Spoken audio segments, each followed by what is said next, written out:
You ready to rock? Yeah. All right. Let's do it. All right, I got Alex Burke with me. What did we do? We got together the other day. You were helping me with my Achilles. Yep. Yeah, you're like, I always say you're like the guy. You know, it's like I'm a part of a triathlon group, and I'm always like, I got a guy, you know? And it's almost like I, of course, want to refer people your way, but it's also like, Alex is my guy, you know? So there's That's like awesome, a man. little bit of that. I appreciate that, man. That's cool. It's been great working with you the last couple of years. You know, we got connected over at TB12 for the first time when you were training for Boston. But yeah, I grew up in Rhode Island. I started, I went to grad school in Rhode Island. I started my career in Rhode Island. So I'm still like kind of growing my roots here in Boston.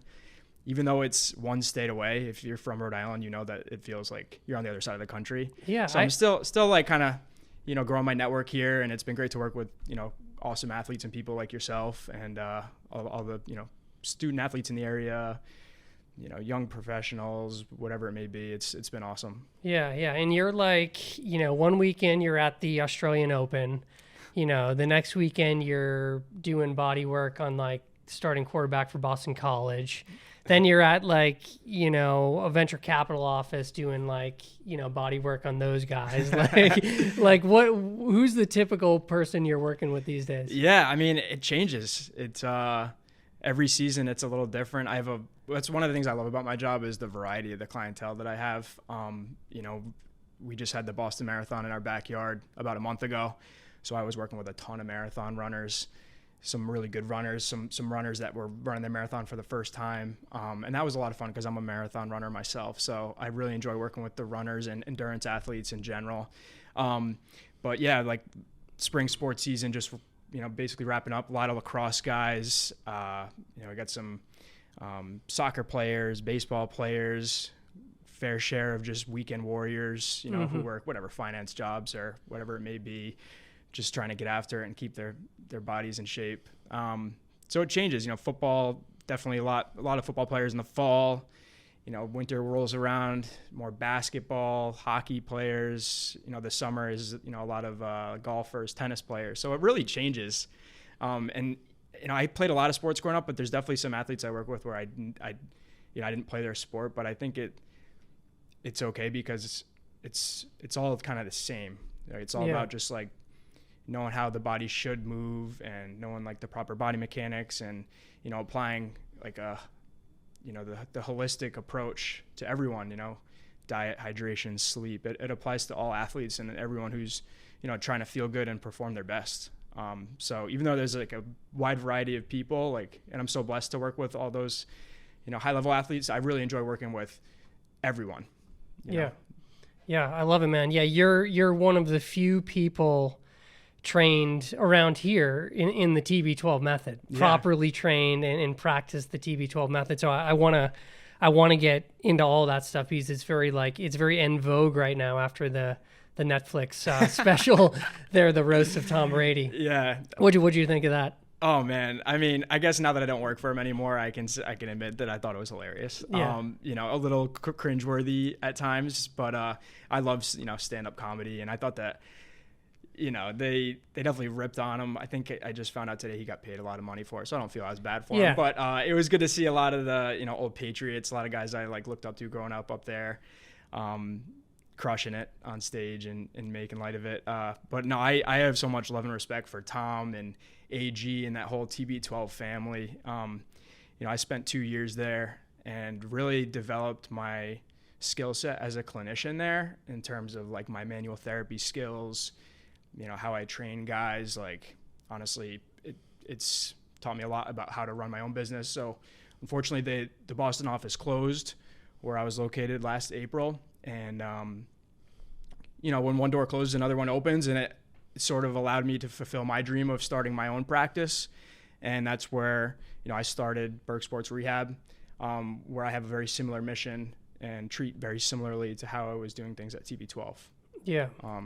So very grateful for my experience at TB12. We had a great team there. I learned so much and got to work with so many amazing athletes and people, and just, blessed that I got that opportunity. Yeah, yeah, it was funny during the Netflix thing how like everybody kept making the joke that Alex Guerrero was everybody's boss, was like Kraft's boss and everything, Yeah. just showing how important, he was to keeping Brady on the field, which was interesting. Brady and a ton of other guys. I mean, I think at one point, and I could be mistaken, but I think at one point there was like, most of the whole team was going to TB12, the one in Foxborough. Okay, yeah. So it wasn't just Tom. There was a lot of guys who were following the TB12 method during that great dominant run. And what do they say? The best ability is availability. So if you're not healthy and you're on the sideline, like you're not helpful to your team. So, all those guys, they all contributed, and, without, there are a lot of people who contribute, but to the product on the field, but TB12 definitely played a huge role in keeping guys healthy, especially Tom. Yeah. In his close work with Guerrero. Yeah, I feel like there's so many parallels to, whether you're a professional athlete or not, right? Mm-hmm. Just the ability to, get back to a place where you can get back to doing the things you do for training, however that is, however you move. Like, the less time you can spend completely sidelined, like, and the more you can get back in, and whether it's run or bike or lift weights or like whatever your thing is, like over the long term, what that does for your health is like immeasurable. Yeah, absolutely. And there's a lot of, overtraining that's done nowadays. There's a lot of specialization. Like you see a lot of younger athletes nowadays, like focusing on one sport, and that's great and all, but it can lead to overuse injuries. And, there's just a lot of pressure on athletes now to perform well at a young age. And I think, where I loved working at TB12 too, and now is like getting to work with younger athletes and teaching them how to recover and take care of their bodies so that they can have a lifetime full of, good moments on the field, and just, allow them to live fully and healthily and injury free. I mean, you can't fully prevent injury, but you can, based off your lifestyle habits, you can really help prevent injury a lot more, as if you don't take care of your body, or you don't eat right, you don't stretch or foam roll or whatever it may be. There's also, like, I feel like when you're the average person, maybe you don't know people like you exist, right, and you just started training for your first marathon or something, like the second you have knee pain or like Achilles issues or hip issues or you name it, like when you get on the internet and like everything leads down the path of like surgery, what I mean? Awful, yeah. It's like in, back before I knew people like you existed, like I was just like, what, like they're telling me I need like essentially knee surgery for this, Yeah. And I think and I've learned so much from like going to you and just like the little things, like the first time I went before running Boston, when I had the knee issue, and really the issue was with my hip, Mm-hmm. or whatever, Yeah. better Absolutely, than me, but yeah. it's always like where the pain is not really always where the issue is. Most of the time it isn't, right? Absolutely. Yeah. Yeah. I know it's a lot of people, they feel something, and it's like either rest, deal with it, or surgery, so Yeah. it's like knowing how to get to the root cause and then how to treat it is a game changer. And, knowing a physical therapist and working with one can allow you to get back to your sport just so much faster, as opposed to just like waiting it out. Like with the knee especially, like it's usually never the knee's fault is what I'll say. It's usually something like, limited range of motion with the ankle, limited mobility, or weakness with your glutes. It's usually one of those two things. Whatever is above and below the joint is usually the cause of the problem. I think in your situation, you had IT band syndrome, which was honestly the most common injury I saw in this build up to Boston, ironically. And it was like the same thing across the board. Like either people like progressed their mileage too fast, like they did too much too soon, or too many hills at once or something, or they had weakness in their hip. Yeah. And then there's other factors that lead into that too, shoe wear, which I think we might touch on at some point today, or, not getting enough sleep, not eating enough, not hydrating enough. All these things play a role. It's never usually one thing. It's great when it is, because it's just like so easy to address, but it's usually a combination of things.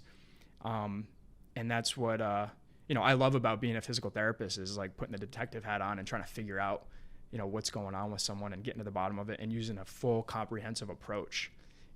Like when you came in the other day, for your Achilles, it wasn't just like, yeah, you need to stretch more, or you need to do more strengthening. Like, we touched on like a bunch of different things, and that's what's fun. Sure. I mean, it takes a lot of work, but I think it's worth it. If that means, you got to do all these extra things, but you're going to be able to like feel better and perform better, it's worth it. You know, if you care about your sport.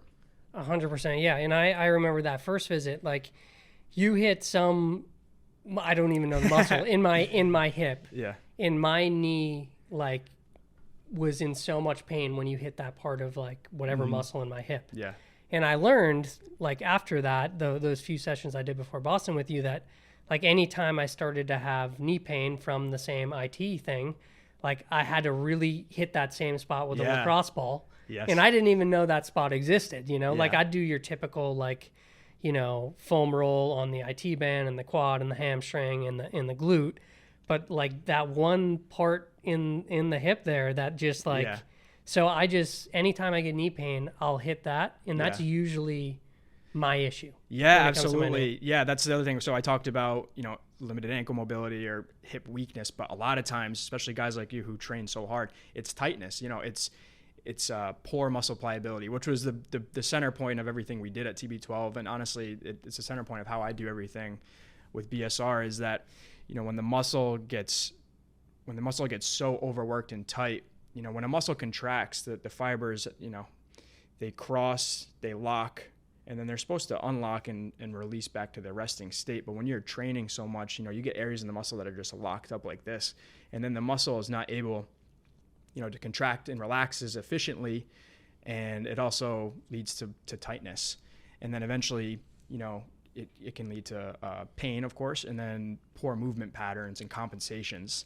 So for example, with the IT band on the side of your knee, the IT band attaches from your TFL, which is that little muscle that kills, in the front of your hip, tensor fascia lata, and your glute. So if you have a lot of tightness in that TFL, then it's going to lead to tension pulling on the IT band, which will lead to knee pain. And so it's tough to stretch some of these muscles, and it's really important to get in there and try to work the tightness out, like with a lacrosse ball or with a PT or someone like myself that can do some deep tissue work to it to get it to like fully release and get those knots out.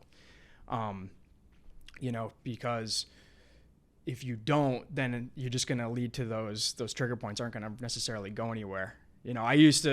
Sometimes I'll say now, like, our muscles are kind of like pizza dough. It's almost like if you take a wad of pizza dough and you like stretch it out, sometimes it'll kind of revert back, but if you knead it and you roll it, it can sort of expand a little better. And our muscles are similar in that sense as far as, releasing tension. So that's a big one too, that's a big part of recovery is foam rolling, getting deep tissue work done, because that really relieves the tightness and pain. And a lot of people are like almost afraid of it, or they're going to be nervous to do it because it hurts. But typically, if it hurts, like, that's almost more reason to do it. Like, that's usually a tighter the muscle, the more uncomfortable it will be, and the more consistent you are with it, the better it will feel, which is interesting. Yeah, like anything, I suppose, right? Yeah, right. Yeah, so we're dancing around it, but if somebody asked you, like, what is the TB12 method, how would you answer that? Yeah, so the TB12 method is a holistic approach to health and wellness, where you focus on, lifestyle habits that center around 5 main pillars. So those pillars are pliability, nutrition, hydration, movement, and mental fitness. And so, and it all sort of centers around muscle pliability. So your diet, your hydration, your stress levels it's all going to affect your muscle pliability, and pliability being, how well can your muscle contract and relax in an efficient manner, because your muscles, they not only dispense force and move your limbs, but they also absorb force. So if your muscles are not in a pliable state, that's going to lead to more tension and force going into your joints, your tendons, your cartilage. So the TB12 method, what I'm getting at here is it's basically a holistic lifestyle that is geared on improving your muscle tissue quality or your muscle pliability. So muscles that are dense and tight and overworked and dehydrated, they're not going to do as good of a job at moving your body, but also absorbing force that's going onto your body. Yeah. So, and you're doing, whether it's hydration or rolling or deep tissue massage or dry needling, which I want to get into, yep. or sleep, or all these things we're talking about, all of those affect the quote unquote pliability of your muscles. Absolutely. Yeah. Yes. You know, your muscles are about 75% water. So if you're not drinking enough water, they're going to be dried out and tight. So that means that, you know, they're not going to work as well, and it's going to lead to more tightness, which will then lead to, you know, them not working as well, and then more force is going to be put on the tendons and the cartilage and the joints. You know, if you're eating a bad diet, then that's going to also affect your muscle tissue quality, because really the name of the game is inflammation. So if the more inflamed your body is, say if you eat like a bunch of junk food, well, your body's now in an inflamed state, and it's going to put more effort on dealing with the inflammation of the crap you just put in your body versus recovering your muscles. So then your muscles sort of get put on the back burner, and then they're now more tight because they haven't had the nutrients to help them recover, you know, the little micro damage or tears, whatever that's been done from your workout or your run or your race or whatever, your game. So, and then sleep, you know, like it's going to increase. Well, sleep is when you heal and recover. So if you're not getting, you know, at least 7 hours, then all those little, you know, micro damages that were done to your muscles, they're not going to get repaired. So then it's just going to prolong your recovery. Same thing with stress. If you're more stressed, you know, cortisol levels increase, it's going to also delay recovery. So that's why it's really the best way to treat, you know, if you're someone like me, is to have the comprehensive, holistic approach. Yeah. You know, address it from all angles. Yeah, and you mentioned to me the other day, like, you can tell when you're doing body work on somebody. Yeah. Like, you have a pretty good sense of like what they're eating, whether they're hydrated or not. Like, you can actually feel that. Yeah, healthy muscle tissue tends to feel more supple, you know, more elastic, more soft, if you will, for lack of a better term. Yeah. People who are dehydrated and not eating right and not recovering well, not sleeping, they tend to have very like dense muscle tissue. So like right away, like, you know, say I'm doing treatment on your calf, for example, you know, I can tell right away. I feel like dehydration tends to show up the most too in like the calf and lower leg, because it's a longer distance that the hydration, the water has to travel to get down there, right? If you're dehydrated, if you're not getting enough water in, there's going to be a drought downstream. So to say. But yeah, generally speaking, I can tell. And I've also found that, you know, people who eat a plant-based diet tend to have healthier muscle tissue. And I don't think that's a coincidence. You know, you know, if you're eating a plant-based diet, that's going to reduce inflammation. And like I just explained, like if you're reducing inflammation levels, then your muscles are going to be able to repair themselves more. There's going to be increased blood flow. Generally, plants have, you know, more water in them, so you're gonna be more hydrated. So, yeah, it's just honestly from my experience. I don't think there's any like clinical evidence on like the density of the muscles in correlation with like a plant-based diet. It's just what I've seen in my work. Yeah, totally. And why the TB12 method leans very heavy plants, right? Right. Yeah. And I never worked on Tom, but everyone always talked about how pliable he was, you know? So he was also getting like hours worth of body work a day too. Yeah, so. Right. Yeah, that I think along the lines of diet and like performance, like with my journey as an athlete, like,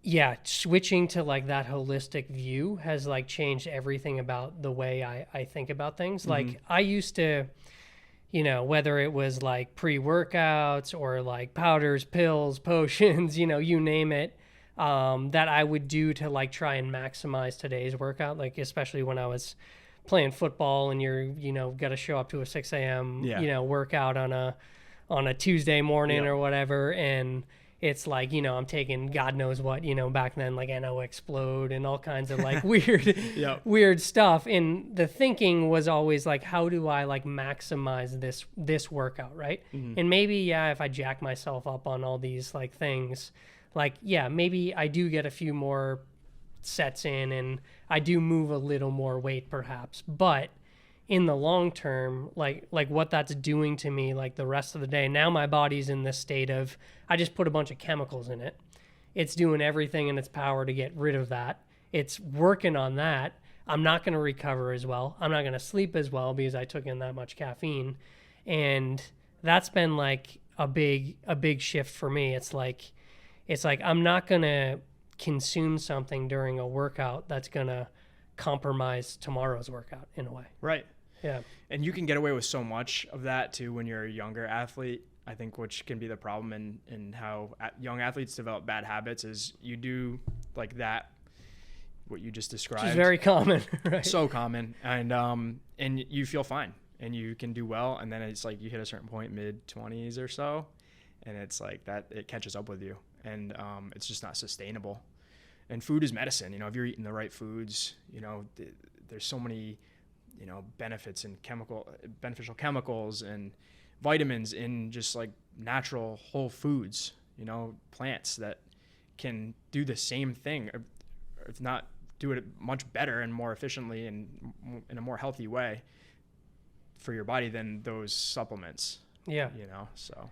Yeah, that's like, I think where a lot of people go wrong, especially with athletes, is they're so hyper-focused on protein, and it kind of leads them to make some like poor decisions that cause inflammation in their body just because they don't care what package that protein comes in. Exactly. They're just like, I need protein after I work out, and that's really the thinking. Yeah. And it's like, okay, well, whose body is going to recover better and build muscle better in the long term? The one that's constantly compromised from those foods, or the ones that maybe has, you know, 30 grams less of protein a day, but their body operates like a Swiss watch because they're eating health promoting foods. Stuff that's going to reduce inflammation. Like I said, the name of the game is inflammation when it comes to recovery, preventing injury, healing from injury and surgery. It's all about just keeping your inflammation levels down. And, you know, a lot of the meats out there and stuff, especially if they're coming from a bad source, can, you know, raise inflammation levels, and then that delays, you know, your healing. So it's better. And there's tons of plant-based, you know, protein sources, you know, out there. So it doesn't, Everybody listening knows I'm biased, so I don't mean to be. No, you are biased, and I do eat meat, but I try to make sure it's from a good source. And I do have aspirations of someday moving more toward a plant-based diet. I've dabbled, I've tried it, you know, in the past and stuff. But I mean, the research and the evidence is all out there, you know, on how that's going to help keep you feeling good and recovered. Yeah. So. Yeah, I just think it's super cool how like that approach that obviously you learned from TB12 as well, but like you and how, you know, you apply that as well to the people you work with today. I just think it's cool. Yeah. Because like 20 years ago, nobody. It's non-traditional. It's like you come in with knee pain. It's like, well, what have you been eating? You know, how you been sleeping? It's like, what? Like I have a knee problem. Like, so it's super cool. It's important. Yeah. And that's what I love about being, you know, working in concierge medicine and doing, you know, being a concierge PT is like, I have the time to ask those questions and really sit down and address those things. You know, my first job, while I loved it, it was, you know, the traditional physical therapy model. You're seeing 15 to 20 people a day, you know, in an insurance-based clinic. And, you know, I just felt like I didn't have enough time to give like high quality care. And, you know, I felt like people didn't get better as fast. I couldn't develop as much of a rapport with clients. I didn't have the time to address these like other factors. It was very quick. I had a few minutes with the patient, and then they would be passed off to, you know, a physical therapy aide or, you know, someone else. And so that ultimately is what inspired me to, you know, become a concierge physical therapist, where I could, you know, have 60 minutes one-on-one time and really help, you know, you have a better experience and help get you better faster, where we could address everything. You know, 100%. So that's why I love what I do right now. Yeah, Yeah. 100%. So I wanna ask you about dry needling, Yep. because that's one of the things you've done with me each time I've seen you.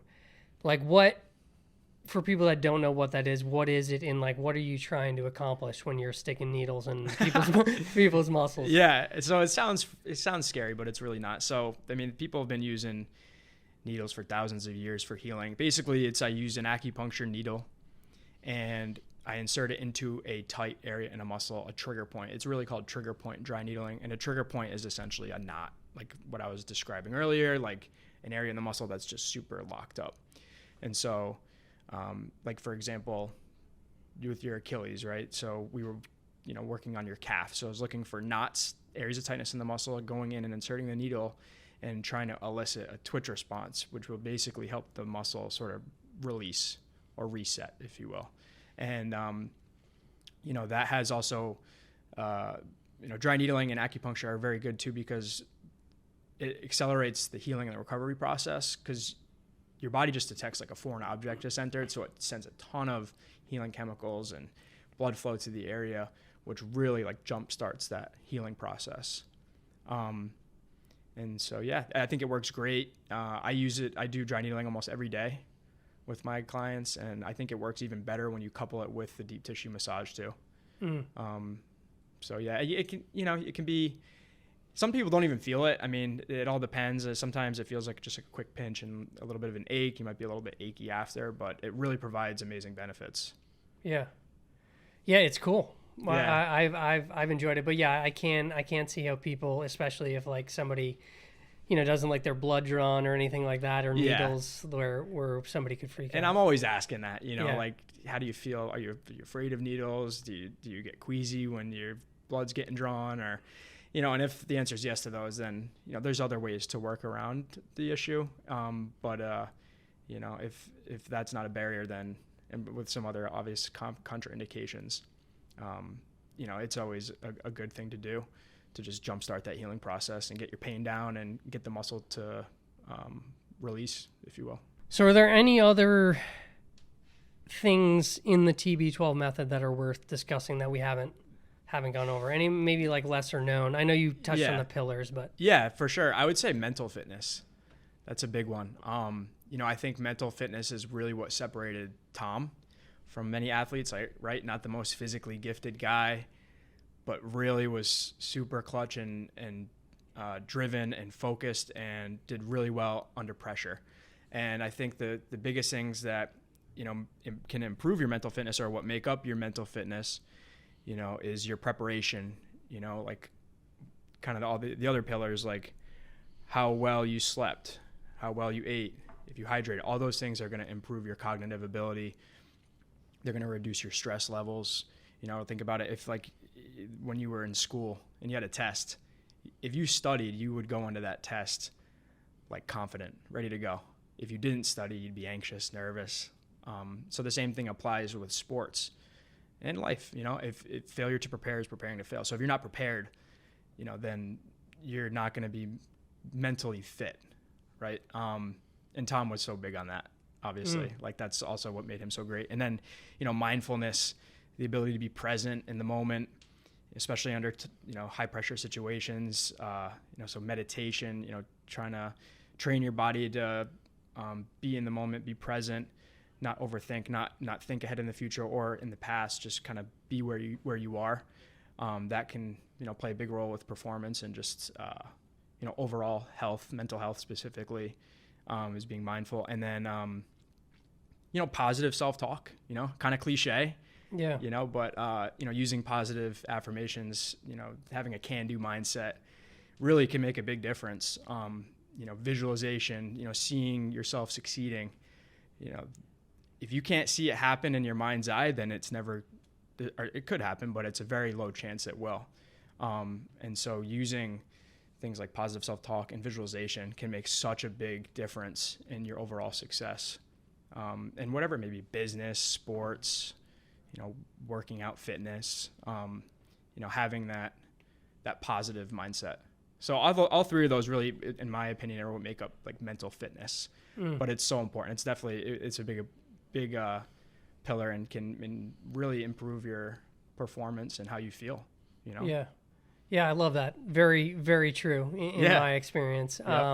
Yep. How did, when you were at TB12, how did, like, if somebody wanted to develop that side of things, like, did you have separate, like, mental coaches for that and things like that, or no? No, not necessarily. It would just be something that we would talk about, like, while we're doing treatment, or, like, we didn't have any psychologists on staff or anything like that.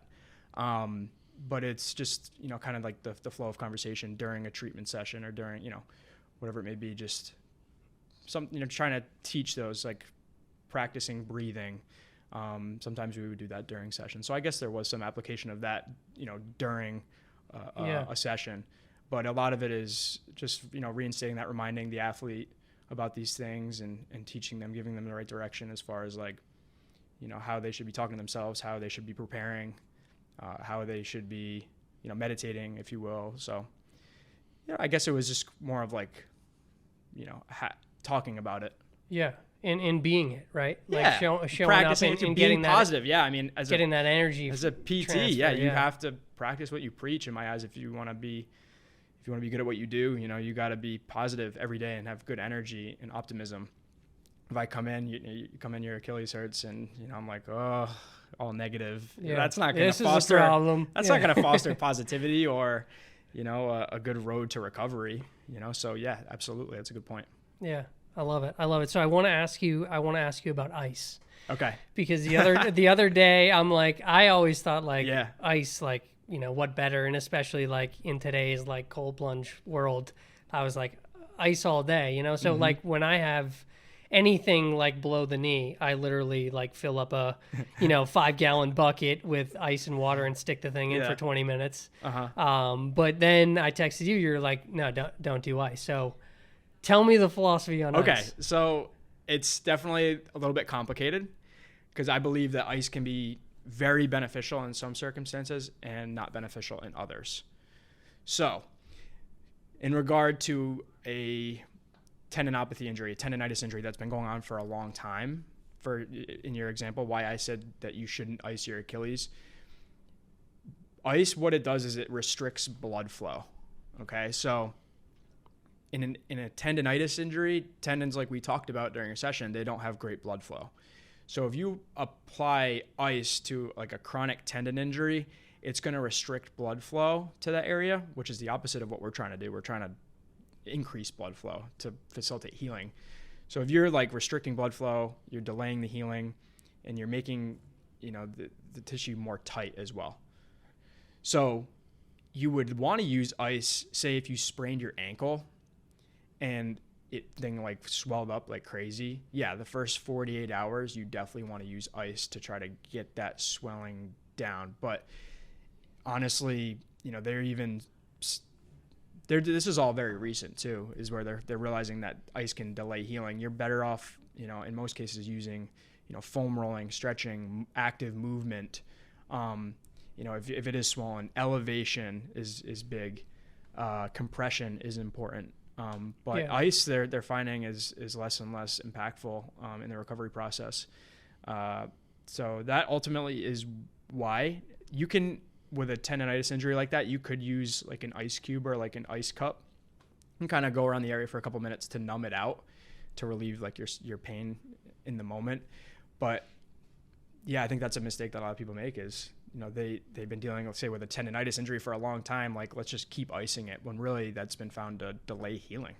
Wow. And stiffen Interesting. tissue. So it's not RICE anymore. It's like, it's RCE. The guy who rest came out, compression elevation. Yeah, sort of. Yeah. The guy who came out with RICE, he, like, refuted his beliefs. Yeah. Like, fairly recently. Wow. No kidding. He came out and said that he was wrong. Yeah. So which is crazy. So on that note, like, what is your thinking on, like, the daily cold plunges that people are doing? Yeah, no, that's great. I mean, that's used a little different. So, like, with treating an injury, that's where, you know, you want to be specific and careful about, like, ice application. But if you're just going in for a ice bath, there's a lot of good evidence on that. You know, improving metabolism, reducing fat. You know, you get a big rush out of it. You feel better. There's a big dopamine increase. You know, it can improve overall stiffness and achiness. You know, if you're doing a lot of training, I know a lot of guys that get into the ice tub like after practice and they say they feel a lot better. Mm-hmm. They don't have necessarily like injuries, but they just like their whole body feels tired and stiff.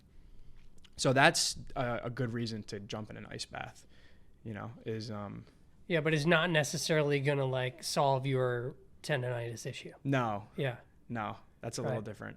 With a lot of muscle pains and stuff, muscle strains, tendonitis, heat can actually be really helpful because heat increases blood flow and can relax tissue, which is again a lot of the times the goal of what I'm trying to do during a treatment session.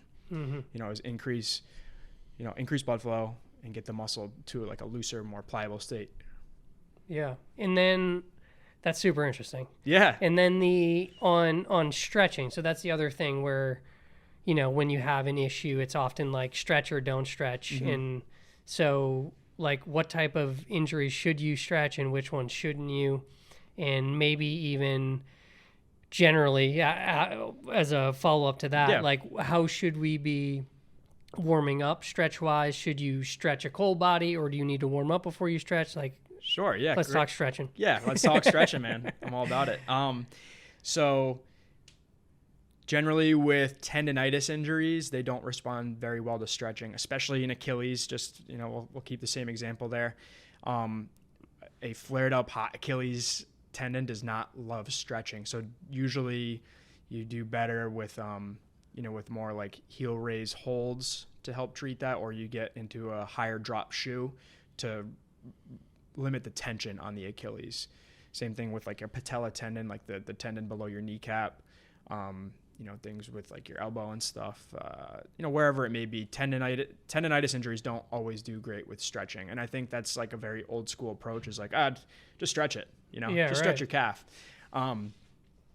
Now, if you're talking about just stretching like before you play a sport, usually if you're warming up before a sport, a dynamic stretch is going to be more beneficial, especially before like a lifting session. You want to do quick stretches where you're moving and increasing your heart rate.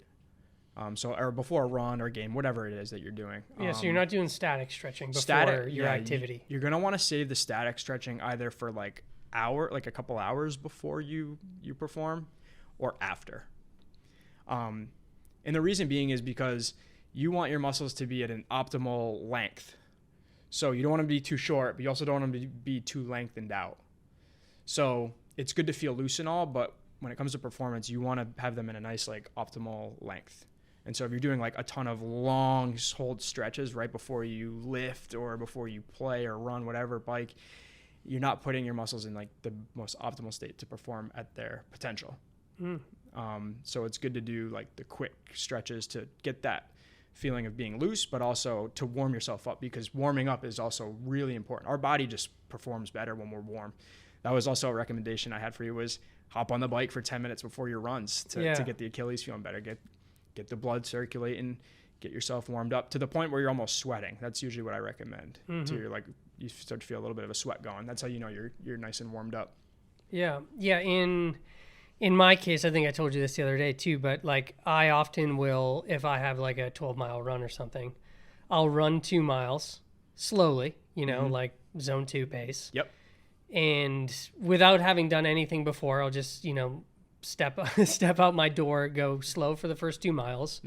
I'll stop. I do mostly static stretching, like not dynamic anything, and then I continue on. Do you think typically, like, I feel better? I feel like I feel better. My body's like online now. Yeah. But do you think that's maybe not a good idea? It's tough to say if whether you're experiencing relief from just warming up or from the stretching. I mean, there are some cases where stretching can help relieve some pain, especially in the moment. You know, as a runner myself, if I'm feeling something funny, generally I'll stop and stretch and I'll like feel a lot better. Yeah. But just in my experience, you know, the like stretching, again, like a tendonitis isn't always like the best. You want to, you know, do other things, but in the moment, in the moment, so healthy body, like no issues. Body. Yeah. Like, would you recommend that or not recommend that? Stopping and stretching after a 2 mile warm up, which is, you know, 15 to 20 minute warm up. Yeah, that's actually, I mean, yeah, that's actually great. If I think about what I do before my races, Yeah. I always will do a little warm up, like a 2-mile run. If it's a marathon, I'm probably not doing that because it's just a long haul. But if say I'm doing a 5K or a half marathon, I'm doing usually a couple mile warm up, get the body warm. Then I'm doing that dynamic stretch. Yeah. And then I'm, maybe do a couple strides to feel fast, and then boom. Yeah, and still not static till after. Yeah, I'll do a static like early in the morning. Like I'll wake up and like do a stretch and roll, like a few hours before I go. But no, I'm not like holding a hamstring stretch for a minute, before I go. Yeah. But generally speaking, when you do your when you do your long hold stretches, at least a minute is a good rule of thumb to go for. Yeah. Just to touch on that, but. Because a lot of times people don't know. Yeah, 10 seconds, it's what you probably did in PE class. Yeah. And stuff. But yeah, evidence shows you to actually get an increase in the length of the muscle, improve your flexibility, you got to hold it for at least a minute. Yeah. So speaking of runners, I know you work with obviously myself and a bunch of marathoners, triathletes in the Boston area. What is your take? You've seen injuries like of all kinds. What's your take on the super shoes? Are these good for us in the long term? Should we be wearing them every day? Should we never touch them till race day? But is that bad too? What's your take? Well, it's interesting because they're pretty new, so there's not like they're not like there's not a ton of they haven't been around a long time, so we don't know like long term exactly what they do. But I do know that if you wear them a lot, then you're actually at increased risk for Achilles tendonitis. That's probably the most common injury I see related to the super shoes if you're wearing them all the time. They are awesome. Like I love them for my races. You totally feel like bouncier and faster. Mm-hmm. So from a performance standpoint, I think they're awesome. You want to use them sparingly. You want to really try to save them for, maybe your races or, maybe once a week for your speed work. But I don't recommend wearing carbons every single day. I recommend honestly having a rotation of shoes. So having, maybe like a flat trainer, then maybe like a high drop trainer shoe, and then a carbon, and maybe, something else. Because the idea is like, if you have, depending on the shoe, it's going to put different stresses on your body, and you're going to kind of use different muscle groups. So it can actually, if you have a lot of different shoes, you can reduce your risk of overuse injuries because you're using different muscles. Like for the carbons, it's just like a carbon plate with a thick foam underneath it. So you're not using the intrinsic muscles in the bottom of your feet as much. You're just kind of like bouncing off and like using mostly like your calf. Where if you're using like a flatter shoe with no carbon or no foam, like you're able to kind of like use your feet a little bit more and grab the ground a little more. So that will, help to train your feet to get a little bit stronger. So I think the big thing is like, if you can afford it, I know shoes are expensive nowadays, it's ridiculous, but if you can afford it, have like a nice rotation and kind of like every day wear a different pair. They also say too that it takes a full day for your shoes to kind of like decompress after wearing them, which is interesting. Of the super shoes? Or in general? I think in general. Yeah. So if you wear the same shoes every day, they're always going to be like a little bit compressed. I don't know how true that is. I honestly think I just heard that. No. I think someone told me that. No, well, I know like there's a lot of marathoners that, they're on race day, they'll like it's their second or third use, sometimes even their first use, because literally after a long run, like already the responsiveness of the sole is down, like, it might be like 3 or 4%, but whatever. Like I've read articles on that too, which is pretty wild. Yeah, that's why you want to use them sparingly. The carbons especially, you don't get a long life on them compared to, other types of shoes. I think like 100 to 150 miles, they say, whereas like other shoes, you might get 350 to 500. Honestly, shoe wear is like a huge reason why people get hurt. People tend to, wear their shoes too long. You're better off to get a new pair of shoes, earlier than you'd think to limit the chance of injury. I know for me, anytime I have like foot, ankle, knee stuff going on, I'm like, chances are it's my shoes. Yeah. And that's an easy variable to address. It doesn't really take much effort. I personally love buying new shoes. It's a great excuse. Just go get a new pair, and usually that solves a lot of problems. That's definitely like one bucket there's several buckets, I say, like, of reasons for why you would get injured, especially with running, and shoe wear is definitely a big role. Yeah. Yeah. Well, let's, if you would, let's get into a couple others, because I think there's definitely a lot of runners that listen to this. I also think running is kind of like the sport so many of us do. Like even your average person that's trying to just, show up and complete a 5K. So maybe we can speak to those people a little bit here. Yeah. Like I know we've touched on, IT band, we've touched on Achilles. What are some other things that you see often, and how can you kind of better navigate preventing them? Yeah. Plantar fasciitis is a big one. Shin splints is a huge one. I think shin splints might be the most common injury. And I see that one a lot in very new runners. I honestly have to admit that, and this is from experience and just for myself and working with a lot of other people, when you first get into running, the first year and a half is just brutal. You're always banged up. There's stuff popping up left and right. It's like playing whack-a-mole. There's always aches and pains. Your body's just learning how to, especially if you haven't run in a while, your body's learning how to handle these forces of just pounding the pavement. And so little injuries come up left and right. But I guess the other causes for these injuries, shoe wear is one of them. Honestly, a big one is not increasing your mileage too fast. It's an overuse injury.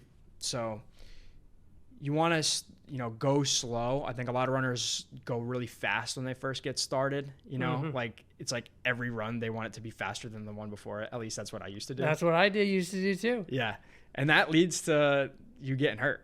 Yeah, it's also miserable. You're trying to sprint every day as opposed to enjoy a zone 2 run. What's interesting is really the way to get faster and to stay injury free is you want 80% of your runs to be at an easy effort, your conversational pace where you're going slow, which seems backwards. And then, to build on your speed, you want to then mix in the speed workouts, the track work, but having most of your runs be easy will not only keep you injury free, but also improve your aerobic fitness too when you're in that zone 2, zone 3 heart rate range, which for those who don't know is just basically everyone has 5 zones of their heart rate, and zone 2 and 3 is your easy run, easy workout pace where you're working out, it's sort of challenging, but you're able to have a conversation. That's honestly, if you don't have a watch or you're not checking your heart rate, if you can talk, you're in a good easy run pace, which is where you should be for most of your runs. Right. And that will play a big role in helping reduce injury. And then, you want to, when you're building your mileage, you want to, run the same amount of miles, 3-4 weeks in a row. And then you have a bit of a down week, and then you increase a little bit, do the same thing. If you're just building, your body's not going to handle it. It needs a break. So that's why a down week is also really important too. How often, say we're, training for your first Boston, how often are you taking a down week as you're ramping up from, your typical 5 to 6 mile runs all the way up to your 20 mile run? Yeah. Are you every fourth week taking every fourth week a down week? Yeah. And it'll depend on everyone based off your experience. Yeah, right.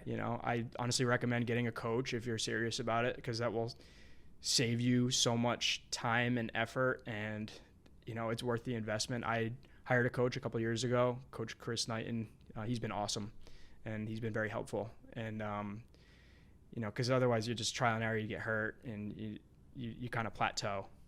But getting a coach can be really helpful in that process, and they can personalize a plan for you based off of your experience, and it makes a big difference. Yeah. I remember similar to you, there was this 5K loop by my house, and when I first started running, I just try to beat my 5K time. Every time. I do it 2 or 3 times a week. Yep. And I just try to beat my time before. So every run workout was an all-out kill yourself workout. Right? Yeah, exactly. And then when I got a triathlon coach, he was like, you do what? He's like, what do you Yeah. That's ridiculous. Yeah, you got to use those efforts sparingly. And I swear for a year, he mixed in a few speed workouts here and there. Yeah. But I was doing just zone 2 workouts for an entire year.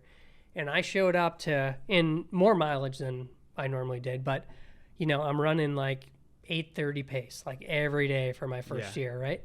And it was frustrating, to go slower when that just didn't even feel like a workout to me. And I remember I showed up to like the 5K I run every year in July, and I PR'd like 8 minutes. You know what I mean? Like something ridiculous. And I was like, wow, I ran super slow all year. Like not once did I run a single mile at that pace I just ran 4 miles at for that race. It's unbelievable, right? It's like it's crazy. Going slower to get faster. It's a crazy It made concept. No sense to me. Yeah. But and, it does. And also, from like a rehab or whatever injury prevention standpoint, going slow is like, it's going to, improve the strength and durability of, the muscles and tendons and bones, ligaments, all of it, the cartilage in your body, so that it can handle, that increase in mileage or the increase in speed down the road. Not only does it improve your aerobic fitness, but also it sort of strengthens up your whole muscular skeletal system in a way that, that it can handle the demands of the sport. So you have to build a base. You have to, honestly, if it's your first year running, just, suck up the pride to it and just go slow. And that honestly goes for almost everyone, unless you have a big running background. Right. Yeah. So 80-20, so zone 2, 80% of the time, maybe even more. Yeah. And then, you're mixing in some speed workouts for the other 10-20%. Yeah. You're also a guy, you're very much strength training. You very much believe in strength training as a way to supplement that. And I kind of like have had two mentalities from different people's perspectives on this over the years as I've trained endurance-wise. One is, and they're polar opposites, of course, One is like train the muscles you use in the sport. So like if you would, say do some lunges or some squats or something to, build your lower body, like that person would say, get on the bike, turn up the resistance all the way and like rip like super slow, super low cadence, like on the bike and do intervals. Mm-hmm. And similar with like swimming. It's like, no, get in, don't do pull-ups, like get in the pool, put paddles on, like, rip paddles in the pool. But on the other hand, I also see like many of the top people in the world doing the opposite, where, they do strength work. They're in the gym twice a week. Yeah. Along with their 40 hours of training. Yeah. I know. I see both too. Yeah. To be honest with you. And, for me, like, just aside from like my background and expertise in training, whatever, like I had an injury in my ankle last year, kind of like came up out of nowhere, but it turns out I have torn cartilage in my ankle and I wasn't doing any really strength training. I was doing like body weight stuff like once or twice a week, like 10 minutes, not much. And, it wasn't until I took a break from running, but then I really started to I realized I needed to get stronger. And once I got stronger, I was able to run pain-free and honestly got like faster too. And I think the whole idea from, like an injury prevention or rehab standpoint with running and why you want to do strength training is that you're dispersing the forces away from, a spot that's potentially getting overused. And it's also increasing the strength of the musculoskeletal system to handle the high intensity workouts. I think if you're like on a bike and you're turning up the resistance, that is still resistance training at the end of the day, even though you're not like holding weights, like you're still like, working your muscles, in a way that's, going to be more challenging for them as compared to like what they're going to see on race day or whatever. It's the whole idea is like, and we talked about it too with like the plyometric stuff, you want to try to expose your body, a couple times a week to forces that are going to be greater than what they see every day to better equip them to handle those forces that are put on them every day. Yeah. And that's kind of the reason why you'd want to do strength training, in my opinion. You got to find what works for you. Some people don't do well with that. Some people do great with it. You got to find the right balance. I think someone as competitive as you're doing so much on the bike, so much on, running and swimming, like recovery is probably more important, but I think you definitely want to mix in some strength work at least once a week, Mm-hmm. where you're holding a little, you applying a little bit of resistance, you're challenging your muscles in a way that's not just like you can easily rip out 15 reps or whatever. Like you want to put them, under a little bit of stress. And then that can honestly make a big difference long term. I know there's a lot of like hybrid athletes out there that are like, I want to bench 300. The Nick Bars of the world. Nick Bear. Yeah. Or Bear, yeah. I mean, he's a freak. It's impressive. It's a freak. Super impressive. I wonder how guys like that do it. Yeah. But it can be done. And I think a lot of times too, like people think, and maybe this is going a little bit off track, getting into like weight and stuff, but typically, lighter can be faster. But a lot of times, like if you add a little bit of weight through strength training, like you can actually get faster too. Because also, if you think about it, like if you're stronger, you're going to be able to push on the bike better. You're going to be able to push off with more force with every step that you take. You're going to be able to pull more water, if you will, when you're swimming. So it's also not just from like an injury prevention standpoint, but also performance too. Having more force within your body, more power. So that's another benefit to strength training. It's just finding the right balance, honestly, though. Anything else we haven't covered that you think would be useful to people listening? I think we basically covered it all, man. Yeah. I can't think of anything. I mean, we really touched on a lot of different things. I mean, hydration, nutrition, mental fitness, strength training, recovery, prioritizing recovery, sleep. I mean, I think we kind of touched it all. So I love it, man. it's if you want to feel your best and perform your best, you need a comprehensive approach, a true holistic approach to it. If you want to get the best results.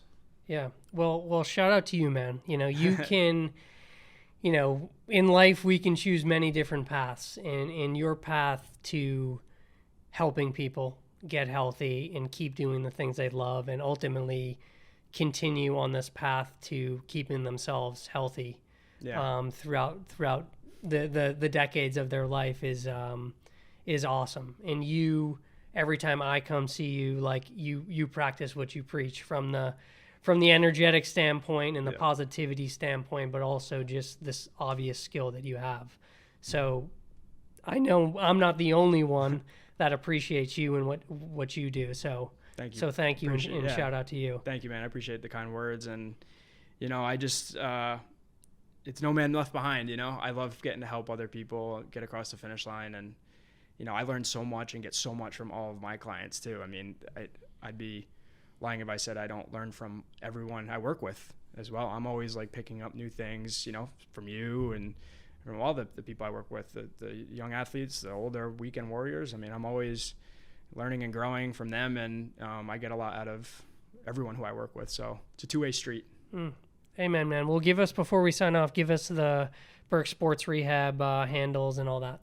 Yep. So Burke Sports _ Rehab. I can't even remember. Burke Sports Rehab. Burke Sports Rehab. Yeah, I'm like, Rehab. I don't know where the underscore is, but yeah, you can check me out on Instagram, TikTok, Facebook. And you can check my website, burkesportsrehab.com. And is that the best place for people to website? They can learn some more information about what I do. You can email me, alexburke423@gmail.com. My phone number is on there as well. So if you're interested in a session, you can reach out via those platforms, or just send a DM on Instagram, which seems to be the easiest way to do it these days. Yeah, 100%. Yeah, now you're no longer my guy. My guy's getting out now, Yeah. Everybody's going to be hitting you up after this. That'd be the dream. I love it, man. Well, thank you. Appreciate it. Thanks so much.